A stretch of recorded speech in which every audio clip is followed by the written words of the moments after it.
സമുദ്രത്തിൽ നാവികസേനയുടെ വഴികാട്ടിയാകാൻ പോകുന്ന INS ഇഷക് യുദ്ധകപ്പൽ കൊച്ചി ദക്ഷിണ നാവികസേന ആസ്ഥാനത്ത് കമ്മീഷൻ ചെയ്തു.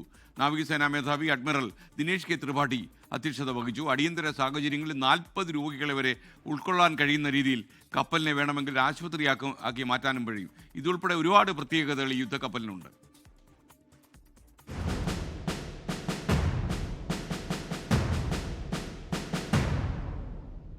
ഇന്ത്യ 80% തദ്ദേശീയമായി നിർമ്മിച്ച INS ഇക്ഷക് നാവികസേനയുടെ ഭാഗമായി കൊൽക്കത്തയിലെ GRSCയിൽ നിർമ്മിച്ച കപ്പൽ കൊച്ചിയിൽ വെച്ച് കമ്മീഷൻ ചെയ്തു. All officers in uniform are requested to salute.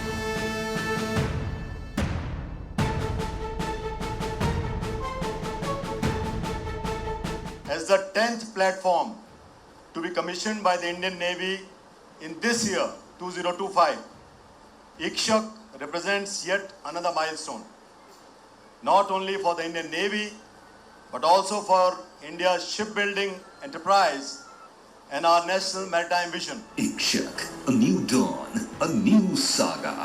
വഴികാട്ടുന്നവൻ എന്നർത്ഥമുള്ള ഇക്ഷക്ക് പേര് പോലെ കപ്പലിന്റെ ദൗത്യത്തെ കാണിക്കുന്നു. വലിപ്പമുള്ള കപ്പലിന് കടന്നു ചെല്ലാനാവാത്ത മേഖലകളിലും ആഴങ്ങളിലും സർവേ അനായാസമാക്കാനുള്ള സമുദ്രാനന്തര വാഹനങ്ങളായ Hugin 1000 AUV, remotely operated underwater vehicle എന്നിവ ഇഷക്കിലുണ്ട്. സ്ത്രീകൾക്ക് പ്രത്യേക താമസ സൗകര്യമുള്ള ആദ്യത്തെ സർവേ കപ്പൽ കൂടിയാണിത്. ഷിജു ചവറയ്ക്കൊപ്പം വിപിൻ C. വിജയൻ, 24 കൊച്ചി.